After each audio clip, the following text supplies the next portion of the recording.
It was a typical Thursday morning in the city, the streets buzzing with the usual mix of commuters, delivery trucks, and city sounds. Officer Jason Reynolds, a veteran on the force with a reputation for strictness, was patrolling the downtown area. Little did he know that this ordinary shift would turn into one of the most humiliating and eye-opening experiences of his career. A traffic stop led him to a confrontation he never expected. What started as a routine interaction escalated when he confronted a black woman walking confidently down the street. In a moment fueled by assumptions and bias, he struck her, only to realize seconds later that this woman was not just anyone. She was his new police chief. The incident, witnessed by multiple bystanders, captured both shock and disbelief as it exposed not just an individual's prejudice, but the fragile dynamics of power, authority, and respect within the police force itself. The story begins with Officer Reynolds, a man who had spent over a decade on the force, convinced that experience gave him authority and insight into how things worked. He prided himself on his ability to assert control, often masking insecurities with a rigid adherence to rules. On that morning, he noticed a woman walking near a busy intersection, her posture straight, her presence commanding attention. In his mind, he quickly constructed a narrative, influenced by years of implicit bias and a culture that often failed to address systemic racism within law enforcement. Without verifying the situation, he approached her with a tone of authority, his hand hovering near his weapon. The woman, calm and composed, attempted to explain her purpose for being there, but Reynolds, blinded by his assumptions, misinterpreted her words as defiance. The situation escalated rapidly. In a moment of aggression, he struck her. The onlookers gasped, some reaching for their phones to capture the incident, the atmosphere charged with shock. As the woman steadied herself, she calmly said her name and title, revealing that she was, in fact, the new police chief, recently appointed to reform the department and enforce accountability. The impact of this revelation was immediate. Reynolds' face went pale as he realized the gravity of his actions. This single moment exposed not only his personal biases, but the broader issues of racial prejudice and misuse of power that had long simmered beneath the surface in the department. Witnesses described the scene as surreal, the tension palpable as reality collided with assumptions, leaving Reynolds frozen and the woman asserting control with unwavering authority.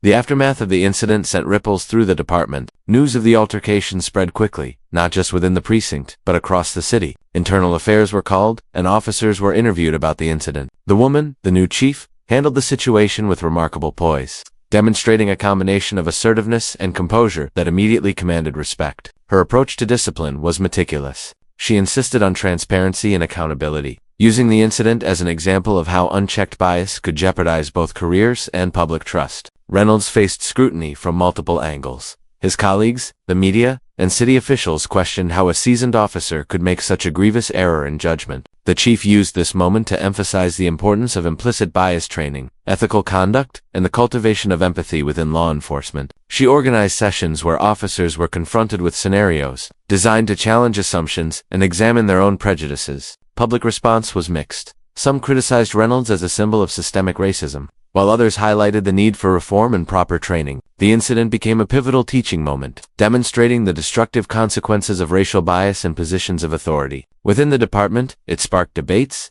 discussions, and an eventual reevaluation of policies, culture, and accountability. It highlighted the fragile intersection of power, race, and authority, forcing every officer to confront uncomfortable truths about themselves and the system they served. Months after the incident, the story had transformed into a case study for leadership, resilience, and reform. The chief, now firmly established in her role, initiated wide-ranging reforms aimed at eradicating discriminatory practices and fostering inclusion. Reynolds, meanwhile, faced both internal and public consequences, including mandatory retraining and disciplinary measures. Beyond the department, the incident became emblematic of broader societal issues regarding race, authority, and accountability. The chief engaged with community leaders, advocacy groups, and local government to rebuild trust between law enforcement and the public, emphasizing that every citizen deserved respect and protection, regardless of race or status. Media outlets documented the chief's efforts to transform the culture of policing, and her response to the assault became a symbol of how courage, professionalism, and ethical leadership could overcome prejudice and misconduct. The event also influenced other law enforcement agencies nationwide, prompting conversations about bias, accountability, and the human cost of assumptions. Reynolds' career trajectory shifted dramatically.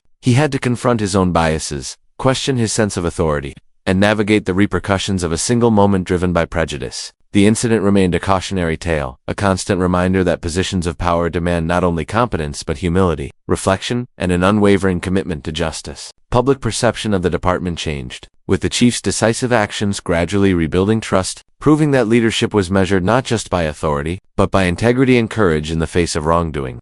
As the dust settled, the city began to see the true meaning of accountability and leadership. The new chief didn't just enforce rules. She transformed a moment of injustice into a powerful lesson for everyone involved. Officer Reynolds' actions became a mirror, reflecting the biases and failures that too often hide behind uniforms and authority. But the story wasn't just about shame or punishment. It was about awakening, reform, and the courage to face uncomfortable truths. The streets he patrolled daily became a symbol of possibility, showing that change is possible when those in power act with integrity and vision. Communities began to trust again, not blindly, but cautiously hopeful, witnessing a system that could learn, adapt, and hold itself accountable. In the end, the incident that could have been only humiliation became a catalyst for transformation, proving that justice isn't just about punishment, it's about awakening awareness, inspiring courage, and reshaping the culture for the better. Power, when wielded with empathy and respect, can heal rather than harm, and authority can serve rather than dominate. And for those who witnessed it, the lesson was clear. Never underestimate the strength of a person who stands for truth, even in the face of ignorance and prejudice, because sometimes the most shocking moments reveal the deepest truths about who we are and who we can become.